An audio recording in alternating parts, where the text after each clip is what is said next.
मानो जंतर मंतर की पावन धरा पर हमको पता है कि आज एक दिन का धरना, हमारी 2 दिन की अनुमति थी ईआरसीपी को राष्ट्रीय पन्ना घोषित करवाने। हमारी किसी भी पार्टी से कोई जातिगत दुश्मनी नहीं है। हम एक किसान हैं, इस देश के करोड़ों से ज़्यादा आबादी का पेट भरते हैं, खुद का पेट भरते हैं और इसमें निवास करने वाले असंख्य किसानों का या जातियों का पेट भरते हैं। इसी मांग को लेकर हम ईआरसीपी को राष्ट्रीय पन्ना घोषित करवाने के लिए यहाँ पर आए हैं। मैं तमाम भाइयों से अपील करना चाहता हूँ, हमारा एक दिन का धरना शांति प्रिय रहा। हमारा उद्देश्य कोई यहाँ पर दंगेबाजी नहीं है, क्योंकि किसान क्यों दंगा करेगा?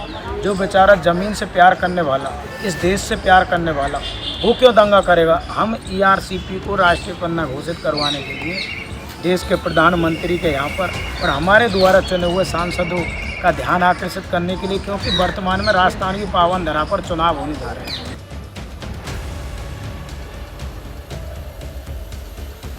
ये ईआरसीपी ये 13 जिलों का प्रोजेक्ट है। इसमें 13 जिलों लाभान्वित होते हैं। ये पूरी राजस्थान नहर परियोजना, ईस्टर्न राजस्थान कैनाल प्रोजेक्ट जो ईआरसीपी है, ये विगत 10 साल से चल रहा है इसका मामला जी, मगर ये धरातल पर नहीं आ रही है सरकारों के आपसी तालमेल नहीं बैठने के कारण। तो इसे हम राष्ट्रीय पन्ना घोषित करवाने के लिए ये हमारा 2 बार धरना है। इससे पहले हम 26 अप्रैल को भी पैदल कूच किया था। हमने टोडा भीम करौली की पावन धरा पैदल आए थे। 10 दिन में 11वें दिन यहाँ पर पहुंचकर हमने धरना प्रदर्शन करके ज्ञापन दे के वापस गए। फिर जिसके बाद में हमने वहाँ भी धरने दिए, मगर अब जो ये नौबत आई कि भाई हमारी ईआरसीपी को नहीं देंगे, तो ईआरसीपी को हम राष्ट्रीय पन्ना घोषित करवाने के लिए केंद्र सरकार के यहाँ पर मांग करने के लिए आए।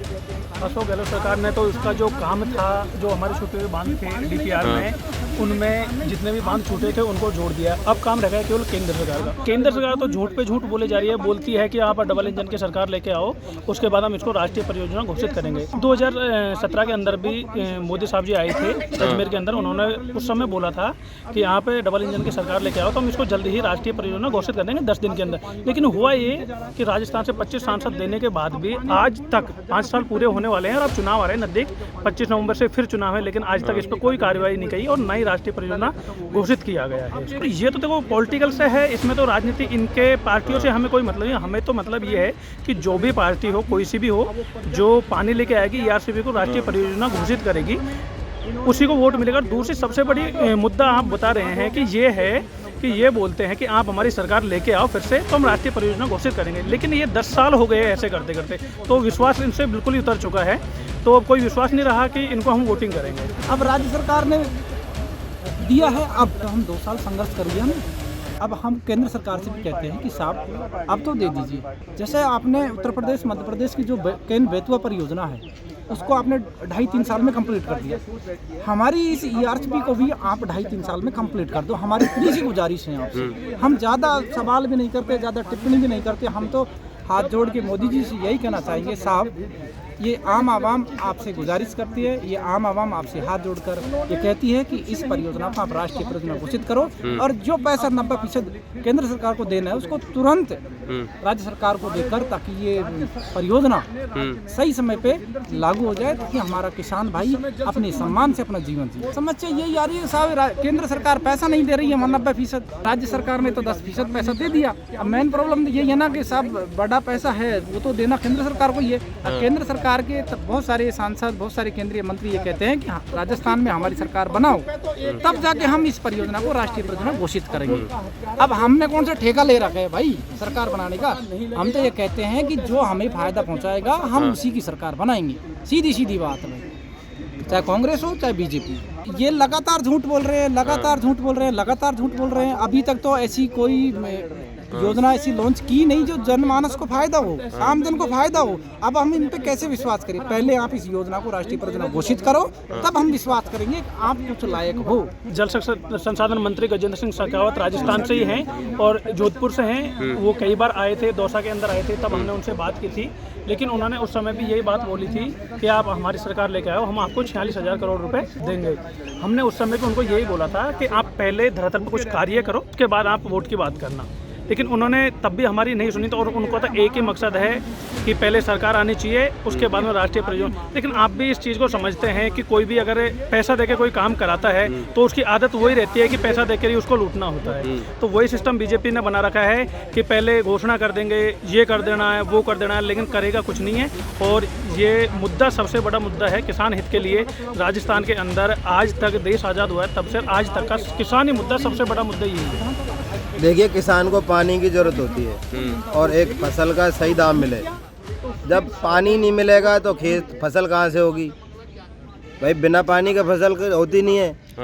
और 2018 में वसुंधरा जी सरकार ने ERCP पूर्वी राजस्थान नहर परियोजना के नाम से एक कैनाल प्रोजेक्ट बनाई 13 जिलों के लिए। उसमें 1800 MCMT फिट पानी पीने के लिए, 1500 MCMT फिट पानी सिंचाई के लिए, 246 MCMT फिट पानी उद्योग धंधों के लिए ये स्वीकृत करी थी 50% डिपेंडेबिलिटी के साथ।